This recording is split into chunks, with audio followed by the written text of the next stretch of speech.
എല്ലാം തകർത്ത രാത്രി എന്ന നോവലിൻ്റെ 68-ാം ഭാഗമാണ് നമ്മൾ ഇന്ന് വായിച്ചു കേൾക്കാൻ പോകുന്നത്. എല്ലാവരും മുഴുവനായും കേൾക്കാൻ ശ്രമിക്കണം കേട്ടോ. സബ്സ്ക്രൈബ് ചെയ്യാത്തവർ സബ്സ്ക്രൈബ് ചെയ്തതിന് ശേഷം ബെല്ലൈക്കണും കൂടി ആക്ടിവേറ്റ് ചെയ്തേക്കണം. ദിവസവും നമുക്ക് കഥയുടെ ഓരോരോ ഭാഗങ്ങൾ മുടക്കമില്ലാതെ കേൾക്കാമല്ലോ. എല്ലാവർക്കും നല്ല ഒരു ദിവസം പ്രാർത്ഥനാപൂർവം ആശംസിക്കുന്നു. കുര്യാക്കോസ് അങ്കിൾ പോകുന്നതിന് മുൻപ് തന്നെ അവർ 3 പേരും ഒരു തീരുമാനമെടുത്തു. എന്തായാലും ഒഴിവു ദിവസങ്ങളിൽ അങ്കിളിൻ്റെ സ്ഥാപനത്തിൽ പോയി എൻട്രൻസ് പരീക്ഷയ്ക്ക് പഠിക്കുക. എഴുതി നോക്കിയിട്ട് ഏതെങ്കിലും കാരണവശാൽ നല്ല റാങ്ക് കിട്ടുകയാണെങ്കിൽ അതനുസരിച്ച് ലഭിക്കുന്ന കോഴ്സ് തിരഞ്ഞെടുക്കാം. അതും കോതമംഗലത്തെ കോളേജിൽ കിട്ടുകയാണെങ്കിൽ മാത്രം. അകലെ പോയി താമസിച്ച് പഠിക്കാനുള്ള വകുപ്പില്ലാത്തതുകൊണ്ടാണത്. ഇനി ഉദ്ദേശിച്ചതുപോലെയുള്ള റാങ്ക് ഒന്നും കിട്ടിയില്ല എന്ന് വിചാരിക്കുക. ആവർത്തനത്തിനൊന്നും പോകാതെ കോതമംഗലത്തെ തന്നെ കോളേജിൽ ഏതെങ്കിലും വിഷയത്തിന് കയറി ഡിഗ്രിക്ക് പഠിക്കുക. അത് കഴിഞ്ഞ് ലീലാമ്മച്ചി പറഞ്ഞതുപോലെ BEd എടുക്കുകയോ എന്താണെന്ന് വെച്ചാൽ പിന്നീട് ചെയ്യാം. എല്ലാം ദൈവത്തിൻ്റെ കൈകളിൽ ഏൽപ്പിക്കുകയും ചെയ്യാം. ഇതുവരെ ഉണ്ടായിരുന്നതെല്ലാം ചെയ്തത് ദൈവമാണല്ലോ. ഉണ്ടായിരുന്ന മാതാപിതാക്കളെ കൊണ്ടുപോയതും ദൈവം തന്നെ. അപ്പോൾ തീർച്ചയായും അവരുടെ സ്ഥാനത്ത് തങ്ങൾക്ക് ആരെയെങ്കിലുമൊക്കെ വേണ്ട സമയങ്ങളിൽ തന്നുകൊണ്ടിരിക്കും. അത് വെറും വിശ്വാസം മാത്രമല്ല, ഉറപ്പാണ്. ആ തീരുമാനമെടുത്ത് അവർ 3 പേരും അവിടെ നിന്നും പിരിഞ്ഞു. പോകാൻ നേരം അച്ഛൻ്റെ അടുത്തേക്ക് വന്നപ്പോഴേ അച്ഛൻ ചോദിച്ചു, 3 പേരും കൂടി കുറേയേറെ നേരമായല്ലോ ഇരുന്ന് ചർച്ച ചെയ്യുന്നു. എന്തെങ്കിലും തീരുമാനത്തിലെത്തിയോ? അതോ ചുമ്മാ കുറേ നേരം വർത്തമാനം പറഞ്ഞതേ ഉള്ളോ? ഞങ്ങൾ എന്തായാലും അങ്കിളിൻ്റെ സ്ഥാപനത്തിൽ പോയി എൻട്രൻസ് പരീക്ഷയ്ക്ക് പഠിക്കാൻ തീരുമാനിച്ചു. ഞങ്ങൾക്ക് ഫീസ് കൊടുക്കാനൊന്നും ഇല്ല എന്ന വിവരം അങ്കിളിനറിയാമല്ലോ. അതുകൊണ്ട് അങ്കിൾ ഞങ്ങളോട് ഫീസ് ചോദിക്കില്ലായിരിക്കും എന്ന ഉറപ്പിലാണ് തീരുമാനമെടുത്തത് കേട്ടോ. ഇനി ഫീസ് തന്ന് മാത്രമേ പഠിക്കാൻ പറ്റുകയുള്ളൂ എന്ന് പറയുകയാണെങ്കിൽ ഞങ്ങൾ അങ്ങോട്ടില്ല എന്ന് മാത്രം. നിങ്ങളോട് ആരോടും ഫീസ് ചോദിച്ചില്ലല്ലോ, പിന്നെന്തിനാണ് തോക്കിൽ കയറി വെടിവെക്കുന്നത്? അതോ ഞാൻ ചോദിക്കാതിരിക്കാൻ വേണ്ടി മുൻപേ ഒന്ന് പൊട്ടിച്ചു നോക്കിയതാണോ? അതുപോലെയുള്ള വെടികളൊക്കെ കുറേ കണ്ടതാണ് കേട്ടോ കുര്യാക്കോസ് അങ്കിൾ. ഏതായാലും നിങ്ങൾ പഠിക്കാൻ വാ. 3 പേർക്കും ഉയർന്ന റാങ്ക് കിട്ടിയാലോ? അങ്ങനെയെങ്കിൽ 3 പേരുടെയും പടം വെച്ച് എനിക്ക് പരസ്യം ചെയ്യാമല്ലോ അടുത്ത കൊല്ലം. അതിനും കൂടിയുള്ള പിള്ളേരെ കിട്ടും. എങ്ങനെയായാലും കുര്യാക്കോസിന് ലാഭമേ ഉണ്ടാവുകയുള്ളൂ. അടുത്ത തിങ്കളാഴ്ച മുതൽ എൻട്രൻസിന് പഠിക്കാൻ പോകാനുള്ള തീരുമാനമെടുത്ത് അനുവും സ്നേഹയും മദറും കൂടി കോൺവെൻറ്റിലേക്ക് തിരിച്ചുപോയി. കുറേ നേരം കൂടി ഇരുന്ന് വർത്തമാനം പറഞ്ഞതിന് ശേഷമാണ് ചേട്ടനും അനിയനും കൂടി പിരിഞ്ഞത്. അപ്പോഴേക്കും വൈകുന്നേരമായി. നമ്മൾ ഈ ആലോചനകളും തീരുമാനങ്ങളുമൊക്കെ എടുത്തെങ്കിലും വക്കച്ചൻ ചേട്ടനോട് പറഞ്ഞതിന് വിരുദ്ധമായിട്ടാണല്ലോ അത് ചോദിക്കാനും സമ്മതം മേടിക്കാനും അച്ഛൻ ഏറ്റിരുന്നതാണ്. ഇന്ന് തന്നെ പോയെങ്കിലല്ലേ അവരെ കാണാനും പറയാനും പറ്റൂ. എൻട്രൻസ് പഠിച്ച് നല്ല റാങ്ക് വാങ്ങിക്കഴിഞ്ഞിട്ട് പിന്നെ എൻജിനീയറിങ്ങിന് പഠിക്കാൻ കഴിയില്ല എന്ന് വന്നാൽ മോശമല്ലേ? അല്ല, എനിക്കതും സഹിക്കാനുള്ള കരുത്തുണ്ട്. എന്നാലും അവൻ അർത്ഥോക്തിയിൽ പറഞ്ഞു നിർത്തി. അതിൻ്റെ ബാക്കി വേണമെങ്കിൽ താൻ പൂരിപ്പിച്ചോട്ടെ എന്നാണ് ആ പറഞ്ഞു നിർത്തിയതിൻ്റെ അർത്ഥം. എത്രയാണെങ്കിലും വക്കച്ചൻ 3 വർഷത്തെ പഠനത്തിൻ്റെ ചിലവ് കൊടുക്കാമെന്നേറ്റതാണല്ലോ. 1 കൊല്ലം കൂടി കൊടുക്കാൻ അയാൾക്ക് പറ്റില്ല എന്ന് പറയുകയാണെങ്കിൽ വേറെ വഴി താൻ കണ്ടുവച്ചിട്ടുണ്ട്. അതുകൊണ്ടാണല്ലോ ധൈര്യമായിട്ട് എൻട്രൻസ് പഠിക്കുന്ന കാര്യം ആലോചിച്ചോളാൻ കിച്ചുവിനോട് പറഞ്ഞത്. പക്ഷേ ഇവൻ്റെ വിചാരം താൻ അത്രയൊന്നും ചിന്തിച്ചിട്ടില്ലായിരിക്കും എന്നാണെന്ന് തോന്നുന്നു. ഇനി അഥവാ വക്കച്ചൻ 4-ാം വർഷം പഠനത്തിനുള്ള ചെലവ് വഹിക്കാൻ പറ്റില്ല എന്ന് പറയുന്നു എന്ന് വിചാരിക്കുക. അതിന് സാധ്യത കുറവാണ്. എന്നാലും അങ്ങനെ വിചാരിക്കുക. അങ്ങനെ ആയാലും നിൻ്റെ പഠനം വഴിമുട്ടുകയും ഒന്നുമില്ല. ഞാൻ അതിന് 2 വഴികൾ കണ്ടുവച്ചിട്ടുണ്ട്. ഒന്ന് മൈനോറിറ്റീസ് സ്കോളർഷിപ്പാണ്.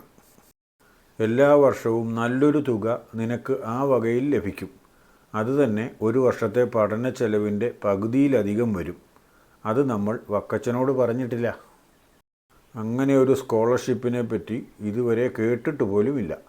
അച്ഛൻ എന്തായാലും വിശദമായി തനിക്കു വേണ്ടി കാര്യങ്ങൾ അന്വേഷിക്കുന്നുണ്ട്. അതുകൊണ്ടാണല്ലോ ഇപ്പോൾ കൃത്യമായി ഈ സ്കോളർഷിപ്പിൻ്റെ കാര്യമെല്ലാം അന്വേഷിച്ച് കണ്ടുപിടിച്ചത്. അങ്ങനെയാണെങ്കിൽ 3 പേർക്കും മൈനോറിറ്റി സ്കോളർഷിപ്പ് ലഭിക്കും. അത് വളരെ നല്ല കാര്യമാണ്. ഇത്രയും കാര്യങ്ങൾ അറിഞ്ഞ സ്ഥിതിക്ക് അതിന് എപ്പോഴാണ് അപേക്ഷ കൊടുക്കേണ്ടതെന്നും എന്തൊക്കെയാണ് അതിന് രേഖകൾ സമർപ്പിക്കേണ്ടതെന്നും അറിയണം. ആ വക കാര്യങ്ങളെല്ലാം അച്ഛൻ വിശദമായി മനസ്സിലാക്കി വച്ചിട്ടുണ്ടാകും. അതുകൊണ്ട് തിരക്കിട്ട് ചോദിക്കണ്ട. ഏതായാലും ഇപ്പോൾ ഇത്തിരി തിരക്ക് പിടിച്ചത് തന്നെ വേണ്ടായിരുന്നു. ഇനി രണ്ടാമത്തെ കാര്യം കണ്ടുവച്ചത് ഏതാണ്? ഇതിൽ കുറച്ചെങ്കിലും എന്നോട് പറഞ്ഞിരുന്നെങ്കിൽ ഞാൻ ഇങ്ങനെ ഒരു ചോദ്യം ചോദിക്കില്ലായിരുന്നു. എനിക്കിങ്ങനെ ഒരു ആധി ഉണ്ടാവുകയും ഇല്ലായിരുന്നു. അതിന് ഇവൻ എന്തിന് ആധിപ്പെടാൻ പോയി? ഇവൻ ആധിപ്പെട്ടിട്ടോ വിഷമിച്ചിട്ടോ ആണോ ഇവൻ ഭൂമിയിൽ ജനിച്ചത്? ഇവൻ വിഷമിച്ചിട്ടോ ആധിപ്പെട്ടിട്ടോ ആണോ സ്വന്തം മാതാപിതാക്കൾ നഷ്ടപ്പെട്ടത്? അനാഥനായപ്പോൾ ഇവൻ വെറുതെ കരഞ്ഞുകൊണ്ട് അവിടെ നിന്നതല്ലേ ഉള്ളൂ. അന്നത്തെ വികാരി അച്ഛന് ഇവനെ കൂട്ടിക്കൊണ്ടുവരാനും ഇവൻ്റെ കാര്യങ്ങളെല്ലാം നോക്കാനും തോന്നിയത് ഇവൻ ആധിപ്പെട്ടിട്ടൊന്നുമല്ലല്ലോ.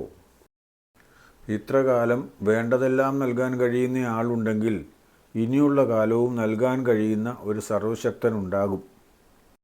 ആ കാര്യം വിശ്വസിക്കുന്നുണ്ടെന്നൊക്കെ പറഞ്ഞാലും ചില സമയങ്ങളിൽ ആളുകൾ മറന്നുപോവുകയാണ്. രണ്ടാമത്തെ കാര്യം എന്താണെന്ന് അറിയണം അല്ലേ? പറഞ്ഞേക്കാം. ഞാൻ ഇതിനു മുമ്പും പല ഇടവകകളിലും സേവനം ചെയ്തിട്ടുണ്ട്. അവിടെയുള്ള പലരുമായും ഇപ്പോഴും എനിക്ക് നല്ല ബന്ധമുണ്ട് താനും. അത് കുറേയൊക്കെ നിനക്കും അറിയാവുന്നതാണ്. നിന്നെ സഹായിക്കാൻ കഴിയുന്ന ആളുകൾ അവരുടെ ഇടയിലുണ്ട്. ഞാനൊന്ന് പറയാത്തതിൻ്റെ കുറവേ ഉള്ളൂ. അപ്പോൾ 1 വർഷത്തെ പഠന ചെലവ് വേണമെങ്കിൽ അവർ വഹിച്ചുകൊള്ളും. അത് പറഞ്ഞ് തീർച്ചയാക്കി വെച്ചിട്ടേ ഞാൻ ഇവിടെ നിന്ന് പോവുകയുള്ളൂ. താൻ വെറുതെ ആദിപ്പെട്ടു. അതിൻ്റെ ആവശ്യമൊന്നും ഇല്ലായിരുന്നു. ദൈവത്തിൽ വിശ്വസിക്കുകയും തൻ്റെ ചുറ്റും നിൽക്കുന്നവരുടെ സ്നേഹത്തിലും സഹകരണത്തിലും സന്തോഷിക്കുകയും ചെയ്യണം. പിന്നെ അവർക്ക് വേണ്ടി പ്രാർത്ഥിക്കുകയും മാത്രം ചെയ്താൽ മതി എന്ന് അച്ഛൻ പറയുന്നത് എത്രയോ ശരി. കാര്യം പറഞ്ഞാൽ ഈ വഴികളൊക്കെ നമ്മൾ കണ്ടുവച്ചിട്ടുണ്ടെങ്കിലും ആദ്യം നമുക്ക് സഹായഹസ്തം നീട്ടിയത് വക്കച്ചനാണ്. ആ കാര്യം നമ്മൾ മറക്കാൻ പാടില്ല. അതുകൊണ്ട് ഇങ്ങനെ ഒരു തീരുമാനം വന്നതും അതിൻ്റെ ഗുണദോഷങ്ങളും എല്ലാം വക്കച്ചനോടുകൂടി പറയണം എന്നാണ് എൻ്റെ ഉറച്ച തീരുമാനം. എന്തായാലും നമുക്ക് വൈകുന്നേരം അവിടെ വരെ ഒന്ന് പോകാം. പ്രത്യേകമായ ഒരു കാര്യവുമില്ലെങ്കിലും വക്കച്ചൻ ചേട്ടൻ്റെ അവിടെ പോകുന്നത് കിച്ചുവിന് വളരെയധികം സന്തോഷമുള്ള കാര്യമാണ്. ഇന്നെന്തായാലും അവിടെ പോകുമെന്ന് അവൻ വിചാരിച്ചിരുന്നതാണ്. അവൻ ഉദ്ദേശിച്ച കാര്യത്തിന് വേണ്ടി പോയില്ലെങ്കിലും കുഴപ്പമില്ല. ഇപ്പോൾ തോന്നുന്നുണ്ടെങ്കിലും അച്ഛൻ എന്തായാലും ഇന്നവിടെ പോയേക്കും എന്നൊരു തോന്നൽ നേരത്തെ തന്നെ ഉണ്ടായിരുന്നു. പിന്നെ അധികം താമസിച്ചില്ല. അവർ രണ്ടുപേരും കൂടി വൈകുന്നേരത്തെ നടപ്പിനായി ഇറങ്ങി. നേരെ പോയത് വക്കച്ചൻ ചേട്ടൻ്റെ വീട്ടിലേക്ക് തന്നെയാണ്. പ്രതീക്ഷിച്ചതുപോലെ രണ്ടുപേരും തിണ്ണയിലിരുന്ന് എന്തോ കാര്യമായ സംസാരത്തിലാണ്. അവർ ചെല്ലുന്നത് കണ്ടതേ രണ്ടുപേരും ഇരുന്ന സ്ഥലത്തു നിന്നും എഴുന്നേറ്റ് അച്ഛന് ആദരവ് പ്രകടിപ്പിച്ചു. ചേട്ടനും ചേട്ടത്തിക്കും സുഖം തന്നെയാണല്ലോ അല്ലേ? പള്ളിയിലേക്ക് വരാനൊന്നും പറ്റില്ലല്ലോ. നേരത്തെ ആയിരുന്നെങ്കിൽ സ്ഥിരമായി ചേട്ടത്തി പള്ളിയിൽ വന്നുകൊണ്ടിരുന്നതല്ലേ. സാരമില്ല, പള്ളിയിൽ വരാൻ കഴിയാത്തവർക്ക് വേണ്ടി കൂദാശകൾ വീട്ടിൽ കൊണ്ടുവന്ന് കൊടുക്കാം. എപ്പോഴാണ് വേണ്ടത് എന്ന് പറഞ്ഞാൽ മാത്രം മതി. ഇത്രയും പറഞ്ഞു കഴിഞ്ഞപ്പോഴാണ് ചേട്ടത്തി വീണ വിവരം അച്ഛൻ ഓർത്തത്. കിച്ചു കുറേയേറെ ദിവസം വന്ന് ഭക്ഷണം ഉണ്ടാക്കി കൊടുത്തു പോയതാണല്ലോ. ആ വിവരം അവൻ പറഞ്ഞ കാര്യം അച്ഛൻ ഓർത്തത് അപ്പോഴാണ്. അതിനെപ്പറ്റി ഒന്നും ചോദിക്കാതിരുന്നാൽ അവരെന്ത് വിചാരിക്കും? അച്ഛൻ ആ വിവരം അറിഞ്ഞില്ല എന്ന് വിചാരിക്കുമോ? അങ്ങനെ വിചാരിക്കില്ല. കാരണം കിച്ചു എന്തായാലും വിവരം അച്ഛനോട് പറയാതിരിക്കില്ലെന്ന് അവർക്കുറപ്പായിരിക്കും. അപ്പോൾ പിന്നെ താൻ മറന്നുപോയി എന്നേ കരുതുകയുള്ളൂ. അത് വേണ്ട, ചോദിച്ചേക്കാം. ചേടത്തി വീണ് പരിക്ക് പറ്റിയിരിക്കുകയാണെന്നൊക്കെ അറിഞ്ഞു. ഇവൻ എല്ലാ ദിവസവും വരുന്നത് കൊണ്ടുകൂടിയാണ് എനിക്ക് വരാൻ പറ്റാതെ പോയത്. വിവരങ്ങളെല്ലാം കൃത്യമായി അവിടെ അറിയുന്നത് കൊണ്ട് പിന്നെ വന്നില്ലെങ്കിലും കുഴപ്പമില്ലല്ലോ എന്ന് വിചാരിച്ചു. ഞാൻ ആ സമയം കൂടി ചേടത്തിയെ സമർപ്പിച്ച് പള്ളിമുറിയിൽ പ്രാർത്ഥിച്ചു. എല്ലാ തീരുമാനങ്ങളും വരേണ്ടത് അവിടെ നിന്നാണല്ലോ. അങ്ങോട്ടേക്ക് തന്നെ എല്ലാം സമർപ്പിച്ചു.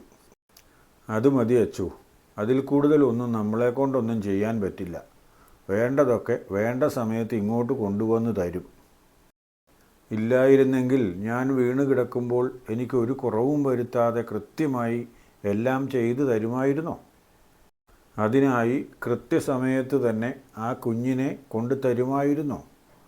പിന്നെ ഞാൻ എന്തിന് പരിഭവിക്കണം, എന്തിന് ദുഃഖിക്കണം?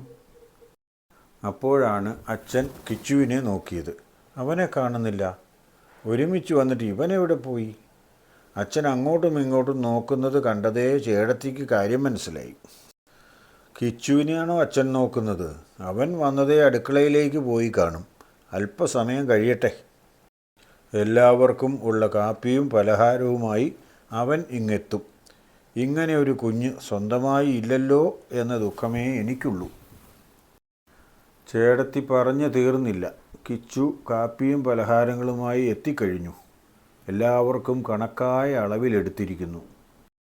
കൃത്യമായി ഓരോരുത്തരുടെയും മുമ്പിൽ എടുത്തു വെച്ച് ട്രേ കൊണ്ടുപോയി ഡൈനിങ് ടേബിളിൽ വെച്ച് തിരിച്ചു വന്ന് കട്ടളപ്പടിയിൽ ചാരി നിന്നു. ചേടത്തിയുടെ അടുത്ത് തന്നെ വന്നിരിക്കാൻ ചേടത്തി നിർബന്ധിച്ചതുകൊണ്ട് അവിടെ നിന്നും വന്ന് അടുത്ത് അരഭിത്തിയിൽ കയറിയിരുന്നു. ഞങ്ങൾ വന്നതിന് ഒരു പ്രത്യേക ലക്ഷ്യം കൂടിയുണ്ട്. അന്ന് കിച്ചുവിനെ പഠിപ്പിക്കുന്ന കാര്യം പറഞ്ഞപ്പോൾ വക്കച്ചൻ ചേട്ടനോട് ഞങ്ങൾ പറഞ്ഞിരുന്നത് 3 വർഷത്തെ കോഴ്സിന് പഠിപ്പിക്കുന്ന കാര്യമാണ്. ഇന്നലെ ഇവൻ്റെ റിസൾട്ട് വന്നപ്പോൾ മാർക്ക് 98%. എൻ്റെ അനുജൻ കുര്യാക്കോസ് ഒരു എഡ്യൂക്കേഷണൽ കൺസൾട്ടൻ്റാണ്. അവൻ ഇന്നലെ ഇവിടെ വന്നിരുന്നു. കിച്ചുവിൻ്റെ മാർക്ക് കണ്ടപ്പോൾ അവനൊരു നിർദ്ദേശം പറഞ്ഞു, ഇവനെ എൻജിനീയറിങ്ങിന് പഠിപ്പിക്കാൻ. അതിനൊക്കെ വലിയ ചിലവാകില്ലേ അച്ഛാ? നമ്മളെക്കൊണ്ട് താങ്ങാൻ കഴിയുമോ? തന്നെയുമല്ല 3 കൊല്ലം കൊണ്ടൊന്നും തീരുകയുമില്ലല്ലോ. അതായിരുന്നു വക്കച്ചൻ ചേട്ടൻ്റെ ആദ്യത്തെ പ്രതികരണം. കഥ വായിക്കുകയും കേൾക്കുകയും ഒക്കെ ചെയ്യുമ്പോൾ നിങ്ങൾക്ക് എന്തെങ്കിലുമൊക്കെ അഭിപ്രായങ്ങൾ തോന്നാതിരിക്കില്ലെന്ന് എനിക്കറിയാം. അത് താഴെ കമൻ്റായി രേഖപ്പെടുത്തണേ. പിന്നെ ഇഷ്ടമായാൽ ലൈക്ക് ചെയ്യാനും കൂട്ടുകാർക്കൊക്കെ ഒന്ന് ഷെയർ ചെയ്ത് കൊടുത്താനും മറന്നേക്കല്ലേ. സബ്സ്ക്രൈബ് ചെയ്യാത്തവർ സബ്സ്ക്രൈബ് ചെയ്യുകയും ചെയ്യണം. അടുത്ത പാർട്ട് നാളെ തന്നെ പോസ്റ്റ് ചെയ്യും, സാധാരണ സമയത്ത് തന്നെ. ഓക്കേ.